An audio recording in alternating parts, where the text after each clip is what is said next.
And here we go, man. Episode 8. We're taking it real special this time. We are here in Dallas, Texas, man. We in Dallas, nigga. What time is it, bro? It's like 3:34 in the morning, man. You know what I'm saying? We just came back from some networking events. Yeah. Hardcore networking events. We got a very special guest once again, bro. All the way, man. HF representative, man. Javi High. I want to know Mr. C on himself. Town, stand up, bro. About yourself, sir. Let them know what it is. Yo, it's your boy, Javi High. Here with my classmates, bro. Like we out here in Dallas, Texas. We're at my secluded crib. It's not secluded, I'm joking. But yeah, man, we here to talk about HF, entrepreneurship, all the dope shit everybody wanna talk about. So we here. I'm dive in, bro. What's the hardest thing about entrepreneurship? Man, it's a journey. That's all I gotta say. Yeah. I mean, it's gonna be days where you up a lot, and you got all the hope in the world, and you down a lot, and you ain't got the most hope in the world. It's about standing the test of time and just knowing why you doing what you're doing. Right. So when I started HF, man, like I was in school with y'all, bro. Yeah, like, sure was, bro. I seen the groundwork. I'm like, yeah, bro. Me and Barry came up with an idea. With the chocolate bar. By the way, the chocolate bar is coming out. It's a rebranding coming out soon. We started off with that, and then started selling really bad quality shirts. We were trapping the bitches out around here.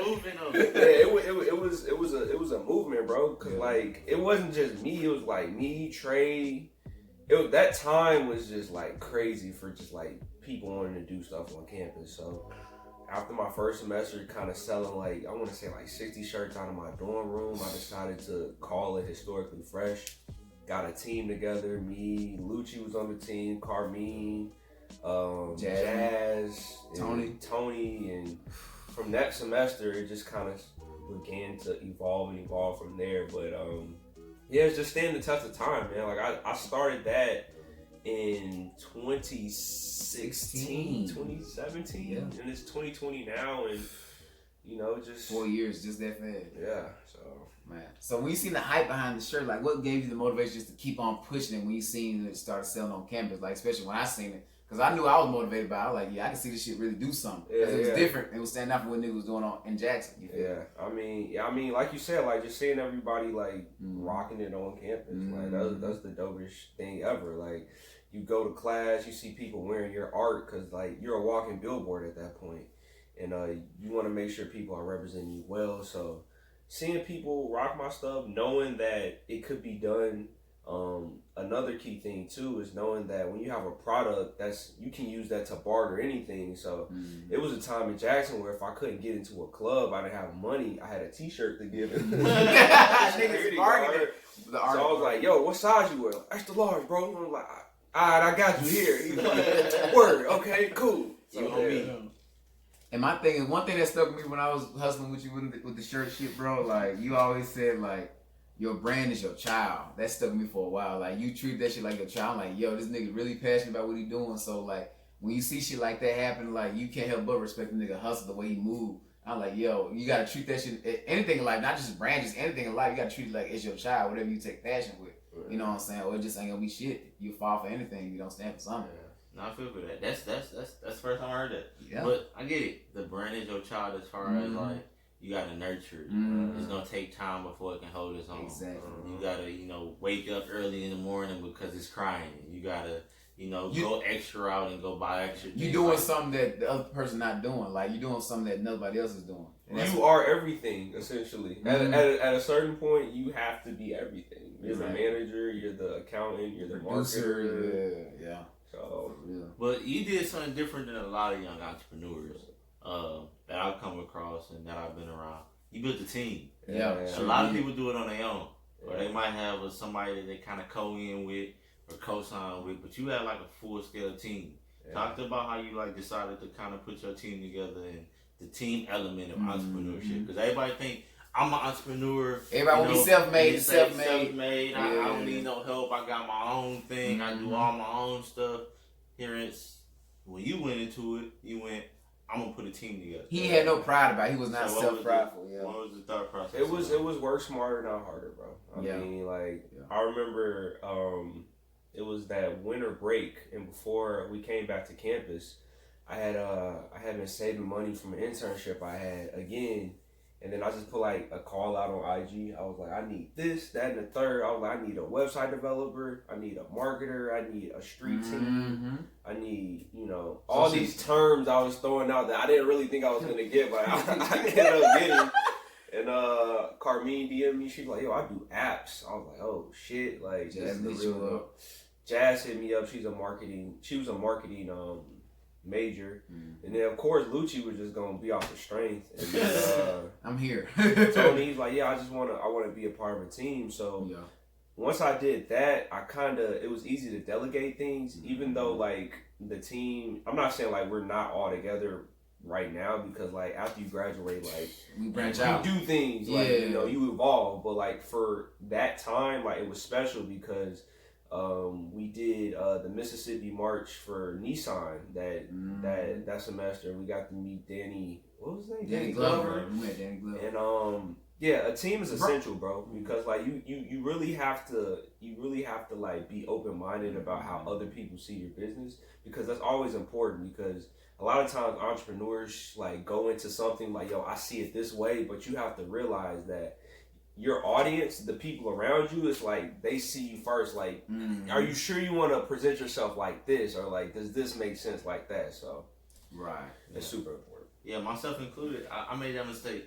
Like when I started my entrepreneurship endeavor with the lounge, I didn't tell nobody. Like I didn't tell my mama. My mama didn't know what was going on. You was going crazy. Like I just was like, I'm going in. I want to make this happen. And then on the back end, I let people know. And even after I opened, I didn't let people know it was me. I had my reasons though. I didn't want people to come into my establishment and think it was me, because I was one of them, so they wouldn't respect it. True. But if I'd have built the team, and I understand now, like the team is essential to you being able to grow, because there's so many different things that you have to get done. And like you might want everything for yourself, but in the end of the day, if you can delegate things out, even when money come in and delegates out, there's more money to be made, because you're not stressed out and you don't have to allocate all your time just to doing all the little stuff. But people that specialize in their field can knock out what they got going on easier than you sitting there and learning on YouTube. That's one thing about it, Ray. You was jogging all this shit by yourself. You was hustling like by yourself. Man, this man Ray had. This is the first nigga I ever. Can I say nigga? Yeah. This is the first nigga I knew that had a lounge, like had 3 lounges. I was like, yo, this is a hustler, bro. I'm like, how the fuck this nigga do this? How you from here? Real talk, bro. I was like, dude had the lounge. Like the first place was on Terry. It was on Terry. Terry Road. Second place out north, Meadowbrook out north. That was nice. I haven't been to the last. I mean, I guess your house turned into the third place. Nah, it was the third place. The third place is on West Street, and that was like when I got to West Street, I was like solidified, like I was there. Yeah. But dude wanted a long-term lease, and I was on like the 12-month situation, and he wanted a 3 to 5, and like the day before I was supposed to renew my lease, he ended up leasing it out to somebody else. Wow. So at that point, I kind of let it go. And then the house kind of became we had some memories in this nigga house, bro. The house was legendary. The house was a thing before the lounges was still open up. It was. Yeah, because the last lounge was, I want to say, after you graduated. West Street was. West Street, yeah, it was West. That was after you graduated, I want to say. So the house was a thing from like. Shit. WT had the house was kind of the house was always like, the house was just another source of revenue. Like I get at the house on Friday. And at the lounge on Saturday. It was a party every day. Like either at your house or at the lounge. Yes. That's kind of one thing I remember. I remember Ray pulling up to some parties with the hookah. Yes. Oh yeah, so I mean like as far as that, you just gotta stay open to opportunities. And I just had to make it make sense. What up? Cause a lot of times it didn't make sense. After like doing it, like I had to learn what made and didn't make sense the hard way. But like pulling up for me, sometimes it didn't make sense. Like the one time it did, we went to the free 18 party. Yeah, with Trey shit out there. And I was doing I had figured it out then. I was like, okay, people don't want to buy hookahs at events because they not sitting down. But they want to smoke hookah. Right. So I started selling the tips for $2. I will never forget, bro. Who was it out there in Ridgeland, out there in Lexus Mohouse? Man, that was an amazing party. It was a legendary party. You had a table full of fucking hookahs. Like, Table full of hookahs. A table full. I made like $150 that night. She made me shut down early because she didn't know it was in the hookah. Was I tripping or was there horses? It was a ranch. It was a ranch back there. I've seen horses. Yeah, I feel like it might have been, bro. Bro, I know I wasn't tweaking. I'm bro. like, I don't know how people partied in that shit, bro. Like I used to, like after I broke the hookahs down or whatever, and I was like, I'm gonna go holler at some people. I went out there, bro. It was so mushy in the grass. I know. Yeah. And like everybody was lit, and I'm just like, how are y'all? Cars getting caught in the mud, bro. Like mud everywhere, bro. That was a great night. Nah, that was legendary time. Chuck Norris in the backyard. Walking Texas Ranger. That was a great night. But yeah, that was legendary night. Look it up on YouTube. Check it out. But yeah, bro. Like, Yeah, that was crazy. Nah, that was a great night though. But, I mean, it was like trial and error though, cause like legit, like people would be like, "Man, come up to the event." Off the strip, I'm like, "All right, man, I'm gonna be there." Yeah. And then I pull up, and I had like 6-7 hookahs with me, and like maybe one person to buy a hookah, and I'd be there the whole night for $20, and I'm like, and they was cool, they got a good name in the city. People came out, but how do I position this to where I can make money? well, you can monetize. Being a part of it. Mm-hmm. But so I mean that's everything. Like trial and error is a solution. It's a part of life. Your problem. Yeah. Whether that be small scale or big scale. Don't go big scale if you ain't got the money to support it. But that's a fact. Definitely it's not. You're not gonna know everything before you hop into something. Right. So learning as you go. It's always a great thing. With that, I'm gonna lead into like what's some of the things that y'all learned. As y'all went in y'all different endeavors, because you did your thing on the promoting end for a little bit, and then of course we got historically first. The biggest thing I learned was like, you gotta be willing to, just branch out. Like I understand everybody's not a people person, but sometimes like when you really want something to grow and to get into your section, you have to really take a step out on your own to see how it can test the water with other people from other places. Because you'll never know until you try. You know what I'm saying? Facts. You have to always take that chance that nobody else is taking. That will make you unique in the, and like makes you diverse to your characterism. You know what I mean? You'll learn more with yourself as much as you go. You know what I'm saying? When you experience and network with other people, for real. Yeah, that's real talk, man. That's a great point. I think one of the most important things I learned is like, it's always a cheaper price and there's always another plug. Right. So when I first started like doing shirts, like everything was so expensive because like you only know like vendors and people in Mississippi to do shirts. Right. Like, you have to learn and branch out and just like you have to try other plugs and other people. It's just like research. It's like ongoing research, and you may have to spend more money to find that right person, but it's always gonna be a person that's gonna do it for cheaper, and there's always another plug. So that's the number one thing I learned. So don't feel like you just hold to one person. Like it's always somebody gonna do something better. that's a fact. That's a fact. For real. And respectfully use that to get your price better. Yeah. I mean, don't run out on somebody that's been working with you for 20 years, and be like, hey, if you can't match his price, I can't mess with you. But like, that's a bargaining tool. Like if Johnny can give you something for less than what Jill giving you, then you go back to Jill and be like, hey, Johnny got this cut on it. Can you match it? Mm-hmm. And most of the time people can, because if they charge you more than what somebody else is, they really just kind of getting over a little extra. Right. That's why everybody got the price match guarantee. Because, we was charging extra, but you found it somewhere else, so we gonna honor that price because we still gonna make our money. And never feel obligated, bro. Because a lot of times people make you feel obligated in that situation. Like, you have to fuck with me because I have this decent price you can fuck with. When there's somebody out there that probably do it 10 times better than them, they can give you half of what they charge you. They're trying to front you. Too.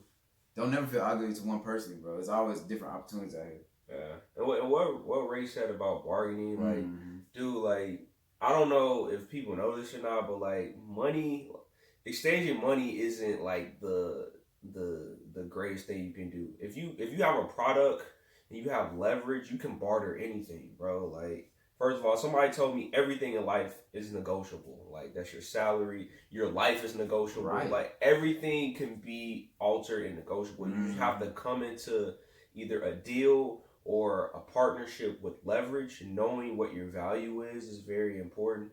Once you know what your value is, you know what you're worth and what you can offer, and then that person will then tell you what they're worth and what they can offer, and from there y'all find a middle ground. And that doesn't always have to be money. That can be services for product, that can be product for services, that can be product for something on my resume. Like, ask Nigel. Like, Nigel, Shout out Nigel Uno. Nigel Uno, the illest barber at Jackson State right now. Yes. I wrote this man's LinkedIn like profile, and he has Historically Fresh on his resume, and that's because he was working the Twitter for a while, and that's kind of what we bartered. I was like, yo, if you just work the Twitter, like I'll give you a nice write up, and you can put this as professional experience on your resume. Right. And lo and behold, it's on his resume now, so that's professional experience. Shout out Nigel, bro.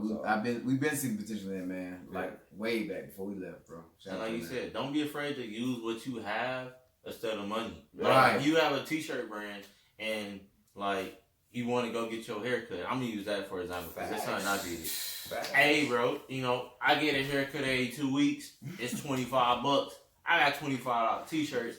I'm gonna drop you a shirt every time I come in and get a cut, and we good. You know. That gets your shirt out there, the brand out there, and dude might be cool with a new shirt. Every 2 weeks, you know, he getting a new shirt to wear out. You know, and that's a bet. I mean, I've done it with the marketing.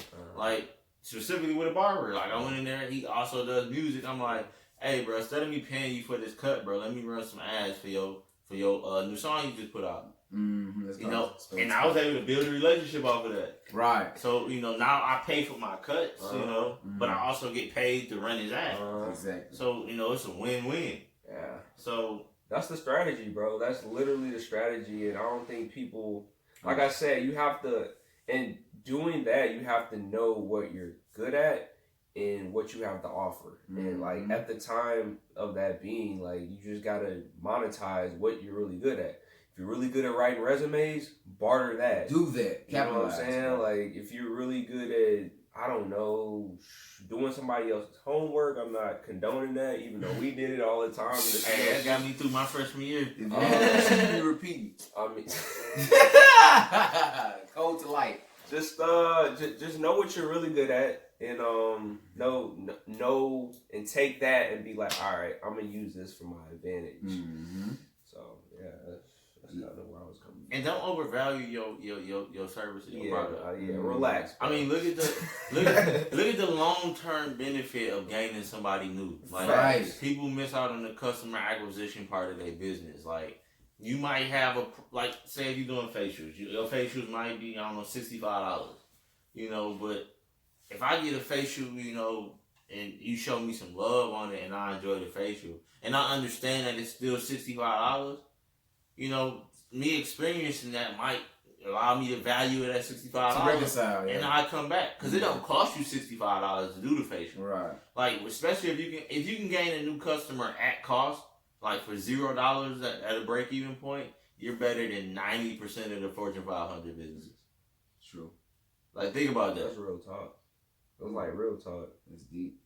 So if you can break even and gain a new customer, you better than 90% of the Fortune 500 business.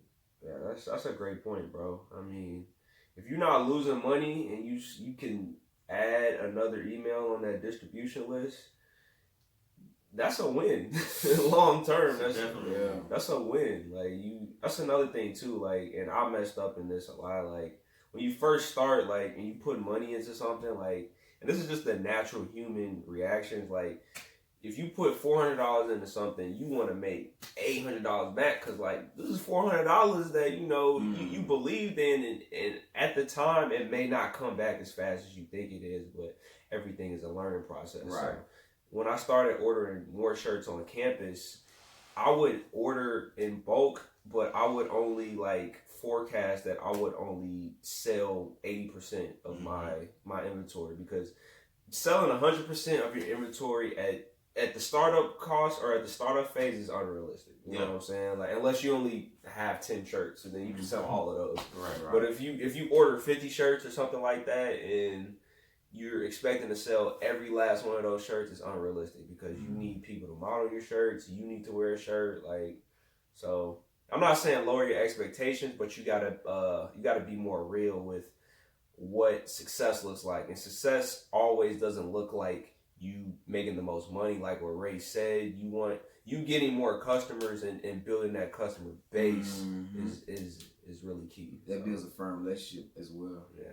I mean, because if you haven't made $1, like but you got like if you broken even and you have 1,500 customers, the next purchase that they make, say you making $10 a person, the next time those 1,500 people make a purchase, you got $15,000 in profit, and you haven't lost any money. And that's like the avenue. And people kind of construct it to where, like, it's difficult. It's easy, but it's difficult because you can't devalue your product to where people don't want to pay the price. Right. And now you're messing up your margins. Right. However, you can, it's different ways you can do that without people feeling some type of way. Like, buy one, get one free. I know that I got it for free. I don't feel like the t-shirt was $15 a piece. I feel like I got a $30 t-shirt, and I got a $30 t-shirt for free. So, they got 2 t-shirts for $15, yes, but the value of the shirt is still there. So when the next one comes out for $30, still $30. Even if you did 3, buy one and get 3 free. Yeah.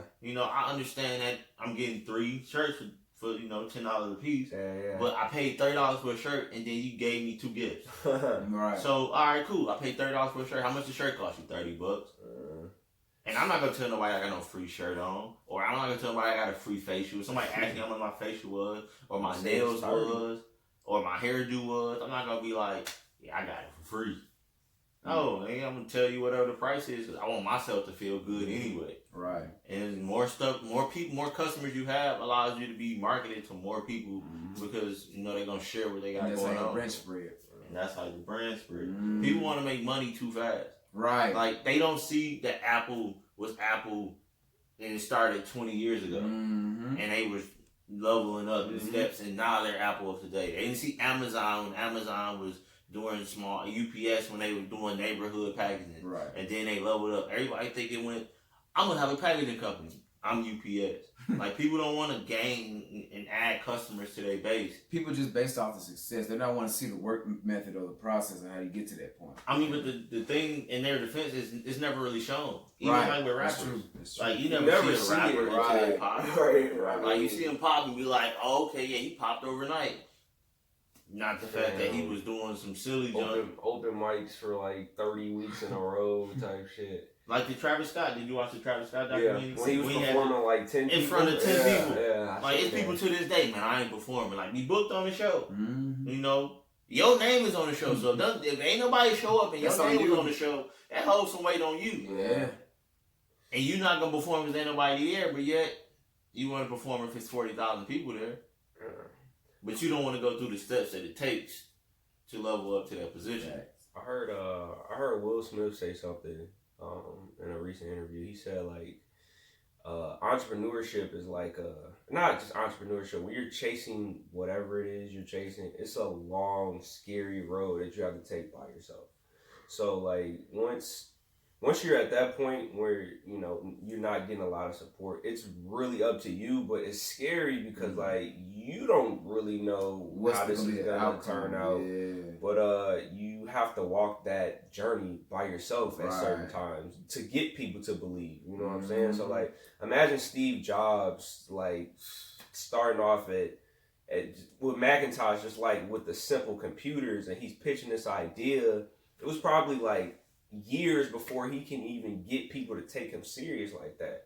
So like that road before you even pop, like dude, like it's probably like 5 to 10 years before that. You know what I'm saying? Everybody's timeline is different, but you're walking that road by yourself for the majority of the time. Because it was a time that I said Macintosh. I'm thinking of is Macintosh Apple? Part of Apple. It is Apple. I'm thinking about Windows. My bad, Bill. Yeah.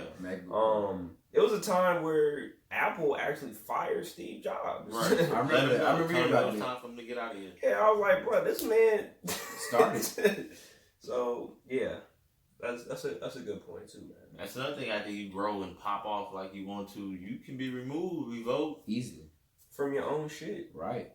So it's good when you're able to build it up. But the building process, I feel like, is the most missed out part of entrepreneurship. And then the longevity, the ideal of longevity. Like, everybody wants to be a millionaire tomorrow. Yeah. Like, not knowing that Ralph Lauren been Ralph Lauren for 50, 60 years. Yeah. Right. That Gucci been around for 50, 60 years. Like, if you got a brand, you got to look at the longevity. McDonald's been around forever. Wendy's has been around forever. Chick-fil-A is just now branching out. Y'all seeing small franchises become bigger franchises. Yeah, Cookout is blossoming before y'all eyes. Yes, it is. Yeah. Like, Cookout, I mean, Chick-fil-A is still not in certain states. Like, you can watch their growth. They didn't pop up overnight with 150 locations. They had 7, and they had 14, and they had 21, and they had 35. It's steps. And the steps come from getting customers. Like, getting customers is essential to you being able to have $1 million business. Clientele. You know how much your average ticket is. All right, so how many customers does it take to make $1 million off your average ticket? Your goal should be to get the many customers in, and then charge them your average ticket. Revenue. Right. So that's all. I mean, longevity and the ideal of thinking that, you know, business is supposed to pop overnight, which kind of go hand in hand. But like, I feel like a lot of entrepreneurs miss out on that. Me too, because, you know, when I opened up, I thought I was gonna make, you know, $400,000 first year. That man had the head. You know, it's there. You feel me? I open up, I would do, you know, $1,000 a day. This going on, everybody coming, and then, you know, business was good. It wasn't $400,000. Hell no, it's like niggas too cheap in Jackson to spend $400,000. Anywhere really though. Anywhere. Like, with a minimal invested, like I put like $8,000 into it. If I made $400,000 off $8,000, that's a lick. You feel like everybody will be doing it, and that's another thing. Like, people be like, I want to get into business. Like, y'all gotta realize, like, a good investment return is like 7% over the course of a year. Over a year, yeah. So if you got, you know, $10,000, well, that's $700. If you put in $10,000 and get $700 back in a year, that's good. That's good. Like, realize that before y'all jump into this whole I'm gonna get rich tomorrow thing. Yeah, it's highly unrealistic. I mean, unless there's some things that can take you. And I shouldn't even say take you from 0 to 100 overnight, but will get you in a higher audience. So like, that's like, for celebrity, or like your stuff ends up on the shade room or something like that. That will help your product if it's good, but like, if the business in the backing isn't behind it, behind your operation, then it's not gonna work. So yeah. I mean, I'm gonna knock the shade room, because at this point, bro, I know so many people that have been on the shade room and ain't nothing happening. Shade room is hit and miss, bro. You hot for a second, cool, and then you gone. Unless you about to have some longevity on the shade room and some consistency on the shade room, you ain't gonna make like you're a shade room partner, then it's not really gonna do nothing for you. It's gonna be hot for a minute. Your profile view is gonna go up, you know, a hot 5,000 for the day, and then in 7 days it's gonna go back down to whatever it normally is. That's very true. Even if you got something to sell, you might 5,000 people came to your page. 10% of them bought something. I'm about to say, what's the conversion rate there? 10% go to the website. 10% of them bought something. You sold 50 items. You could sell 50 items if you went to the the flea market that day. That's a pop-up shop type vibe. I will say too, another thing about and it kind of goes along with Ray saying about popping and like either your content and just knowing your customer and people who view your page. Like, right now, if you have 20 followers on your business page, 20 or 20,000, like, those are the people who took time to follow you. Reach out, respond, do everything you can in your power to make sure you made it worth them following you. Because like, people, I used to kind of be in this. I'm like, man, I just need more followers. I'm like, I mean, am I catering to the people who are following me now? And from that, I kind of realized how important like my emailing list is, and like the people who are already like looking at my stuff. So if you have like 3,000 followers and you post something on the story and you get, let's say, 85 views, out of those 85 people that's looking at your stuff on your story, like, you should be tapping into them every single time. You should be sending them discount codes, asking, like, you know, just being like, it's like somebody coming into your house, bro. Like, yo, like, you need anything, you need some water, you good, like, you know what I'm saying? So that's one thing I really had to learn. Like, you nurture the people around you, and you nurture the people who already believe in you, because your stretch to get more customers can backfire really fast. Like, you can put up $150 in a paid ad on Facebook or Instagram, and it back, like, you'll probably get the engagement, but if it's not turning into, you know what I'm saying, like, sales, like, did you really make a profit? It doesn't really matter, bro. So it's good to expand and to get a larger customer base. But you gotta be thankful and mindful of the people who already support you. You know what I'm saying? So that's important, dude. Like I have right now for Historically Fresh. At the top of the year, I emailed all the people who made like over $150 worth of purchases last year, and I gave them a code. I'm not gonna say the code name, but it was pretty much like, "Yo, you've been super duper like dope to me. You know what I'm saying? Like you've been you. very special to me. Here's free shipping for the year with this code." And that code was used like 7 times for the last drop for the crew neck. So I'm just like, you know what? Like people respect them being felt special by a small business, and that's what you got to do. So, yeah, man. So yeah, like you said, bro, that was dope. Take care of home first. The most that's one of my sauce things right there. So the most missed out thing in small business is retention. Yes. We don't care about who already messed with us. We just want more. Yes. And you ignore the people already in your face. Yes. You like a bougie female. Right. Exactly. You got everybody in your bougie face. female or male, because some males are busy. Niggas big girls too. You feel me? You got all these people in your face, but you want to ignore them because you want more. So don't be unsatisfied with the customers you already got. Sometimes you got to put that pride to the side, man. Just, you know, everybody's a client, you know, just make them feel as welcome as you would, you feel me? Yeah, bro. So, that's real word, bro. Real talk, bro. Shoot, send all your people with water, you feel me?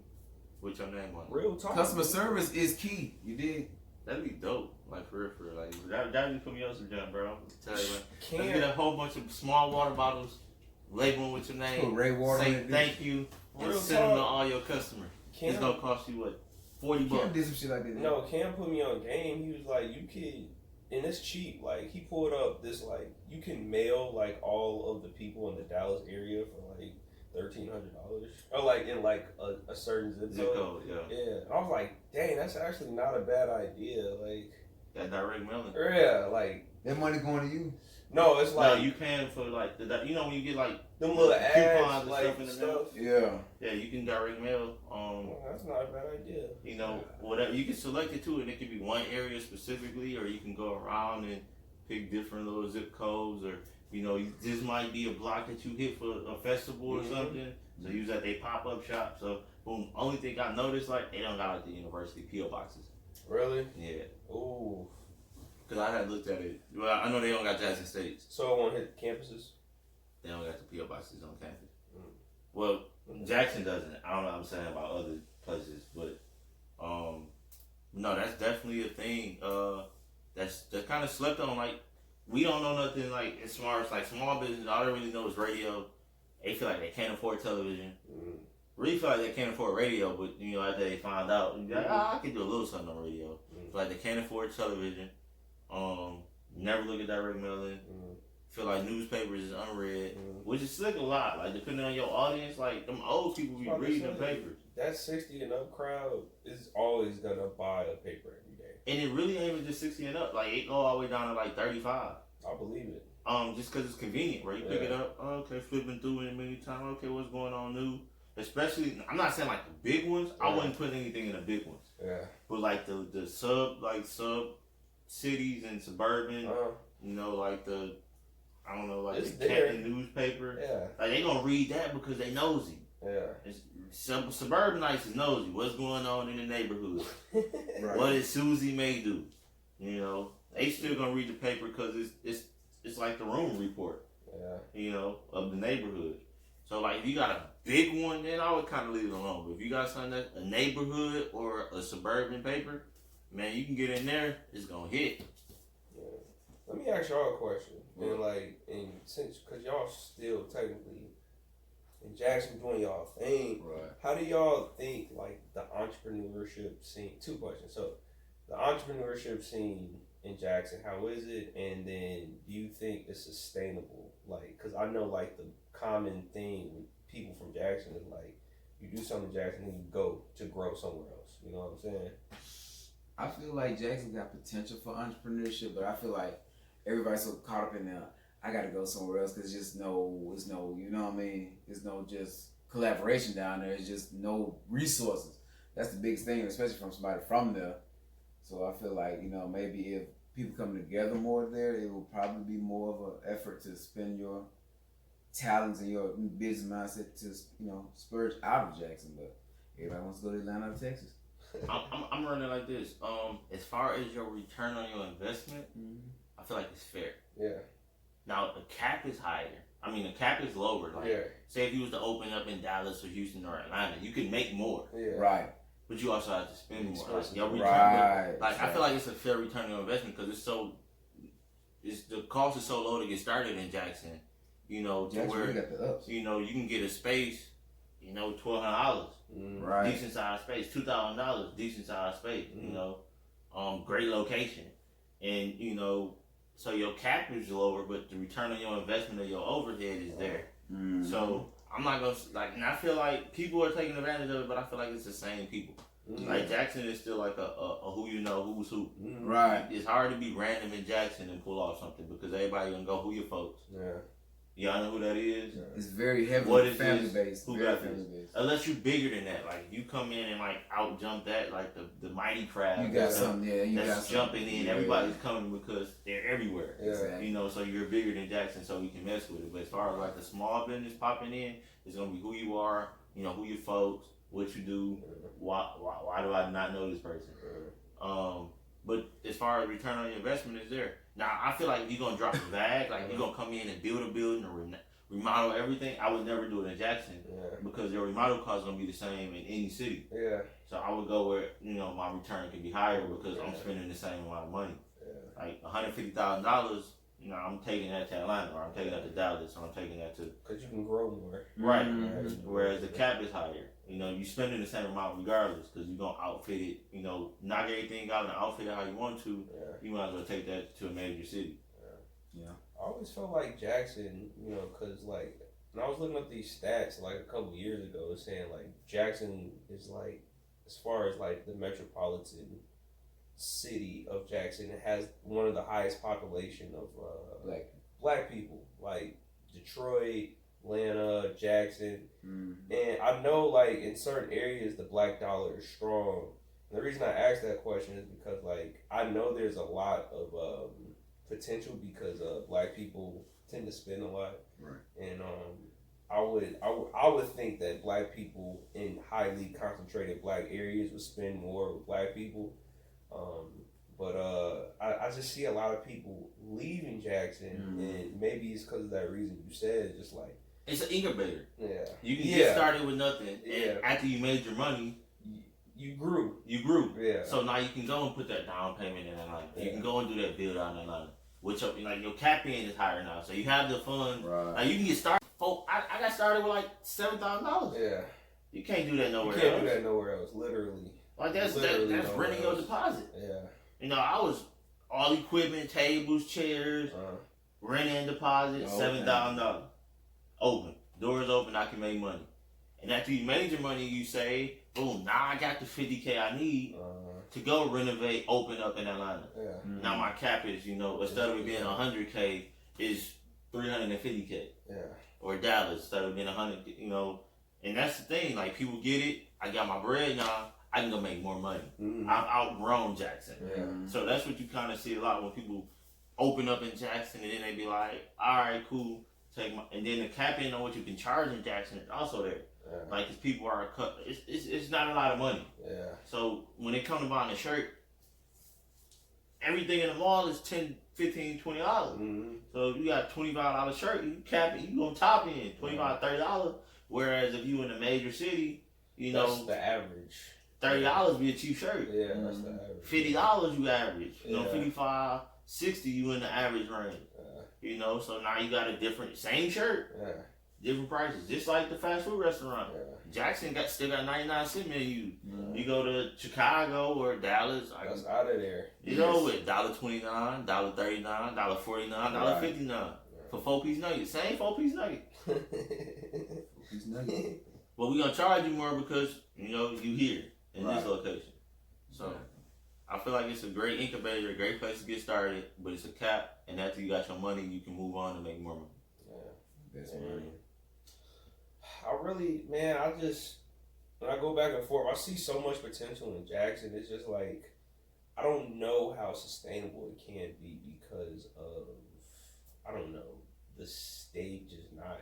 I feel like besides Jackson, like the state is against Jackson. You know Oh yeah. like, and I really, to me, like coming from Chicago and just kind of seeing like how the black scene is, that being in Jackson and Jackson State being there, I just seen so much potential and growth with like way more like black not to say that there isn't black real estate happening, but like I just feel like black people should definitely get like more into like the downtown area, owning things other than bars and entertainment things.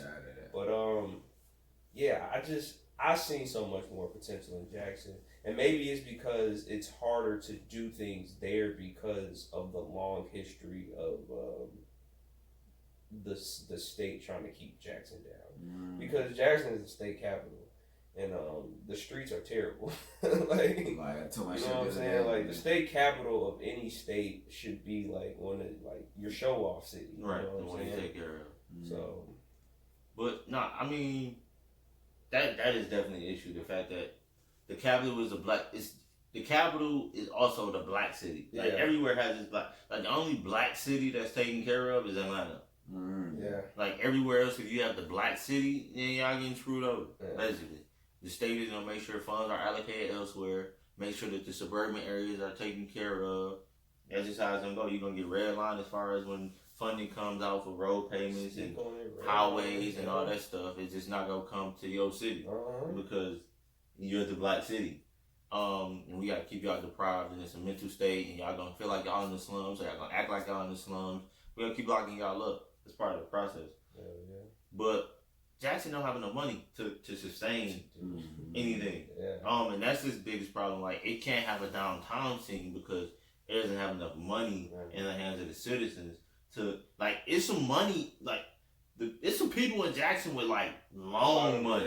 Yeah. Like. But it's not enough to sustain an economy in like a district or something. And then like downtown is out of the way. Like everybody with money isn't in Jackson anymore, so they got to drive all the way to downtown Jackson to patronize downtown Jackson. But they driving from the suburban areas, so it's kind of inconvenient. Like Fourth Avenue just came in, put a whole new build out. Gave everybody the Dallas, Houston, Atlanta feel, fire on the bar stool, grass everywhere, sections, comfort zones, seats that kind of fit in the inclusive area. I only open up on the weekends now because it's inconvenient for me to come down there on a Thursday night because I got to drive 40 minutes. Wow. So it's only open up on weekends? Friday, Saturday, to my knowledge. That's scary, man. That is scary. But it's inconvenient for people to go there that can go there because, Because, like, what if you live right down the street? You can't afford to go there. I mean, and it's not priced for you Yeah. to go there. And then in downtown, like, there's no housing around downtown. There's no Midtown in Jackson. There's a Midtown neighborhood. I was about to say. Nobody lives in Midtown that can come downtown and patronize businesses.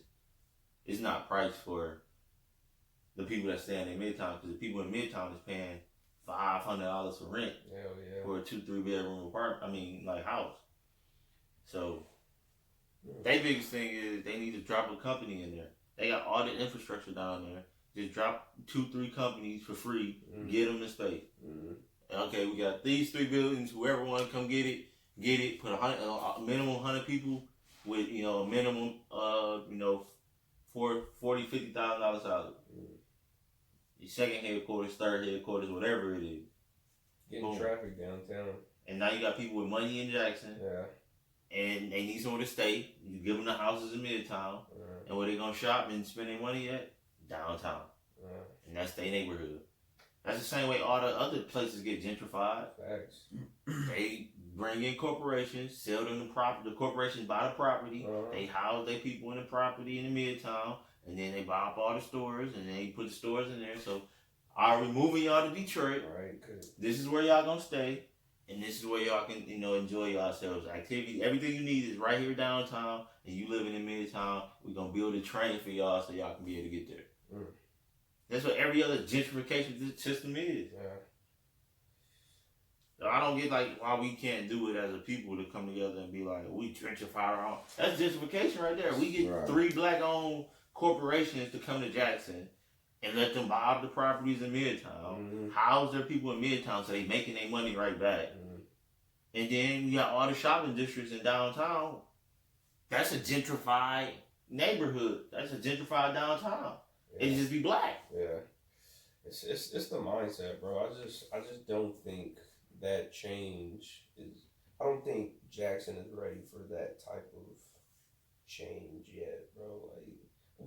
Like a lot of people see it, the potential in it, but I just really think it's a mindset thing, and I don't think it comes from like Mayor what's his name, Lupumba, what's his name, because I've heard him speak and he's pretty like straightforward. Like he has a vision for the city. I just don't think the state is with it. You know what I'm saying? Like we gotta remember, like it just goes back to the money thing. Like that plan is perfect if they have the funds. Like Mississippi is one of the poorest states in the union. You know what I'm saying? So like there's just a lot of other factors and things that's just working against the city of Jackson. Yeah, but they can give away the property that they own.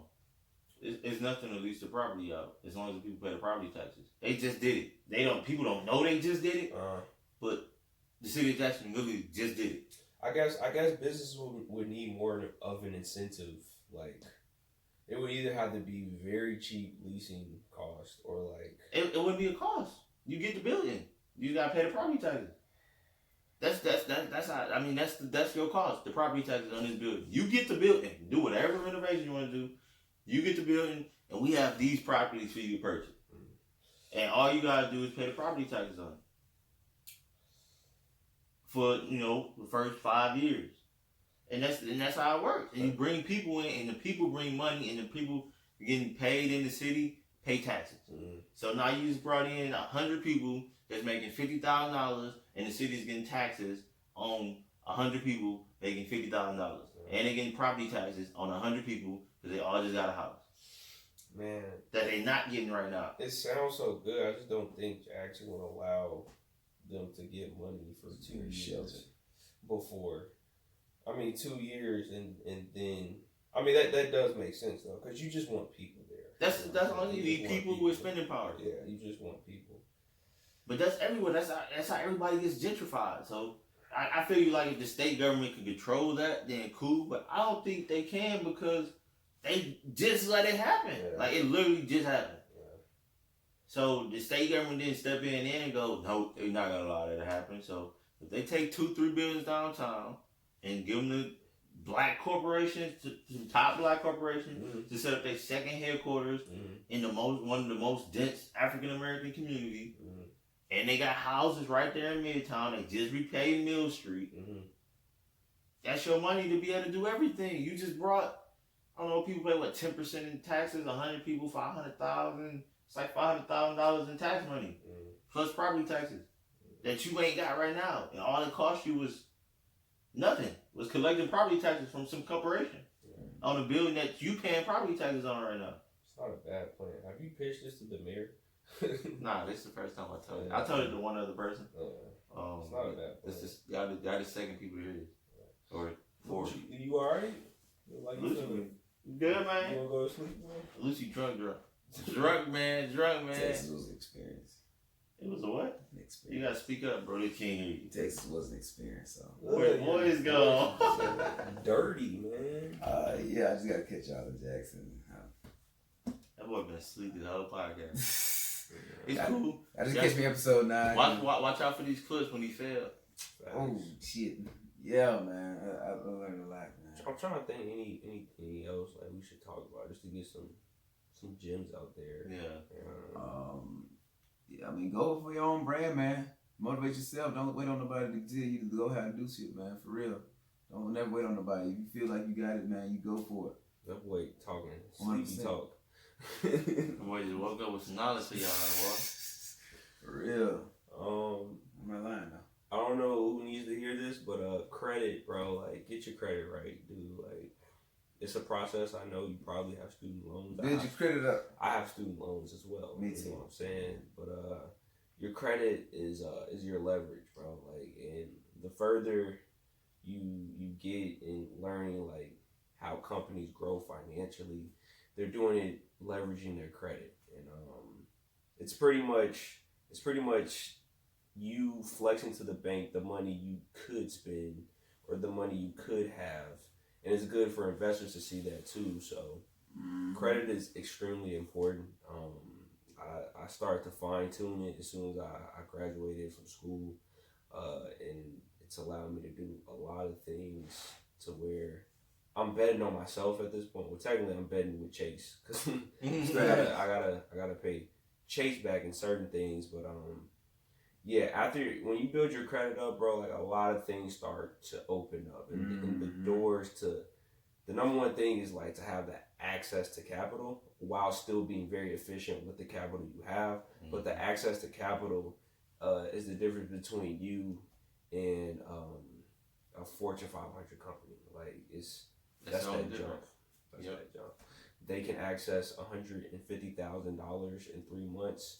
You only can access $1,000 because your credit fucked up. But it's okay because like, dude, like I think like when we leave college or like the senior year in college, like that needs to be more important because like I had to learn. I didn't have a credit card until I got out of school, and I didn't know nothing about it, and I just started doing research, and my brother started schooling me on game, and it's super important, dude. Like there's people that have credit lines for my salary and for people's salary. Like there's people with credit lines for $100,000. You know what I'm saying? And like that's somebody's salary, but that's money they could spend but choose not to. You know what I'm saying? So it's important, dude. Like, dude, it's just super important. Yeah, so that's my tidbit. And it's not that hard to figure out, honestly. Like, it's a lot of free services where you can check your credit score, and they'll tell you it's literally like 10 things that they use to calculate your credit score. Like that's it, 10 things. Pay your stuff on time. I ain't gonna name all of them, but pay your stuff on time. Keep your usage low. Yeah, under 30%. How long your account been in attack. Paying on time. It's like you can Google the things that calculated to get my credit score. Knocking down small and it's not hard to calculate. Like it's not hard to improve your score. Pay your stuff on time. Stop taking out loans that you can't pay. And don't procrastinate. Your car note, your phone bill. If you can't pay for when you run your numbers and you ain't got like $300 on your car note, sounds sweet, but you really only got $300 for your car note, and if your tire go out, you can't pay your car note. Right. Then get a cheaper car. That's a fact. You got more options. Oh God. If your phone bill is $125 and if your tire go out, you can't pay your phone bill. Get the iPhone 8 instead of iPhone 11. Bro, that Camaro and that Charger and that Challenger, it can wait, bro. Yes. Like, they really preying on students and like young adults, bro. Once you take these car loans out, bro, and you're paying these $400, $500 notes, dude. First of all, that's all interest you're gonna be paying. It's highly unlikely you're gonna pay that car off. On top of that, your credit gets ran a lot. So if you do miss a payment or you fall into collections, bro, it's gonna hurt your credit score, bro. Like the next time you go get another car, that's gonna be a hit. They're gonna know. So now you have even higher interest payments, or like you have higher monthly payments. So yeah, don't fall into the whole thing with getting the car thing. Car notes is the trap. It is, bro. That's why you can get them. You can't get a loan for nothing else, but you can car note. You can get a car note. Car note $32,000, but you go in there and ask them for a $3,000 loan, they gonna tell you no. They said nah. Yeah, just there's a reason for that. Yeah, watch out for that, bro, because I see people get okie doked every day with the car note. Car notes, to a certain extent, like it makes sense for a lot of purposes, but for you just to get that Camaro, whatever car it is, you should not be paying over $400 to rent a car. Even if you got a $200 note, but it's for 10 years. So for the next 10 years, you gotta pay $200 on a car that you probably not gonna have. No. So it's gonna be too old. Right. So if your car lasts you 5 years, you still got 5 years to pay for a car that you ain't got. And that's how you trap you. Because you can bring the car back. You know, we're going to give you credit for the car and give you a new car loan. That's going to be for 10 years. And now you in debt for them forever. Cycle. You they financial slave. It's a cycle. So be careful for that. Look out for that. If you don't feel like you can pay it off in 3 years, don't get it. And the line, when you do got debt, like look at it and really like kind of write it out and be like, okay, if I make these payments every month, I can pay it off. Right. But go on one, don't take debt that you can't pay off. That's a fact. If you can't pay for it, then don't get it. It's not worth it, bro. Debt is not for once. Yeah, right. It's really not worth it, man. I mean, dude, how many people do we know that have been like okie doke? Like as soon as they get out of school, they get the car, they get the whatever car it is, and now you have a $450 note on top of it. Now you have to get full coverage insurance, so that's like another $200. So now you're literally working to pay off a car.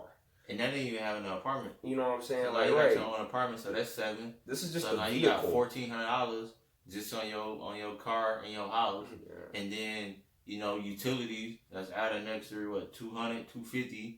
You know, and then all other expenses. Now you want to travel. You know, so now you at $2,000. So that's $400 on food. You want to travel, so a trip can run you a good $5. So now you got $2,500. Really $2,000 for basic essentials and $500 to travel, and your check only $2,200, or less.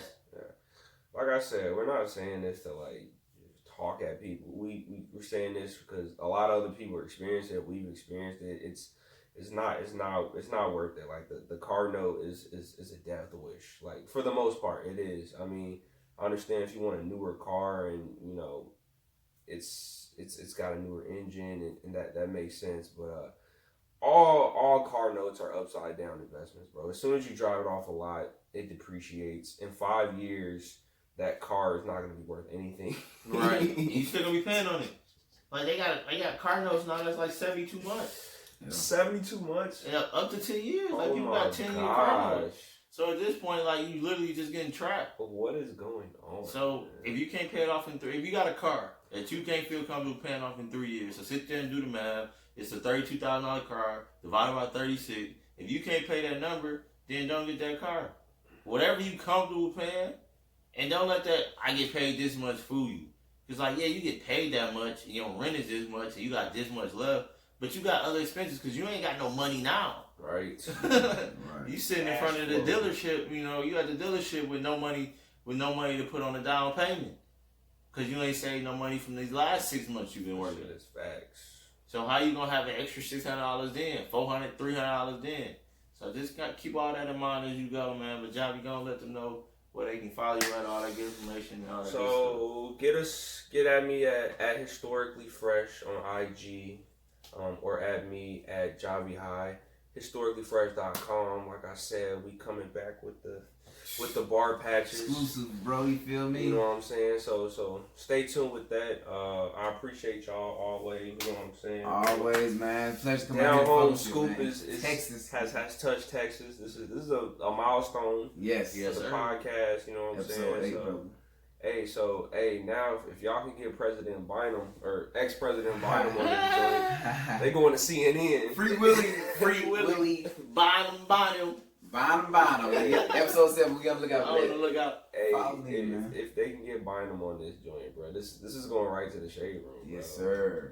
Y'all literally go overnight here to the shade room. To Breakfast Club interview in New York. I swear, bro. Charlemagne saying sneaky shit. No, because what happens is y'all get the donkey of the day. Ooh. Right? But that's great publicity. Yeah, right. Donkey of the day goes to the Down Home Scoop. These brothers are in their living room interviewing the ex-president of the school. Bro, that'll work. We'll take it. You know what I'm saying? Turn into some gold, bro. Yeah, man. Follow me at Schoolboy Lucci on Instagram and on Snapchat or something, Lucci, man. You already know we're going there. We back in Jackson with it next time. You feel me? More people coming soon. Y'all keep it DM me all opinions, questions, ask me, let me know. I'm out here. Ray. He already is your favorite Uncle Ray. Yes, Follow me on all platforms. That some call me Unc and Lucci. What's the name of this? The Down Home Scoop, Dallas. That boy tired, Ray boy. in Dallas. Take my ass to bed. Boy, that boy about to roll over right now.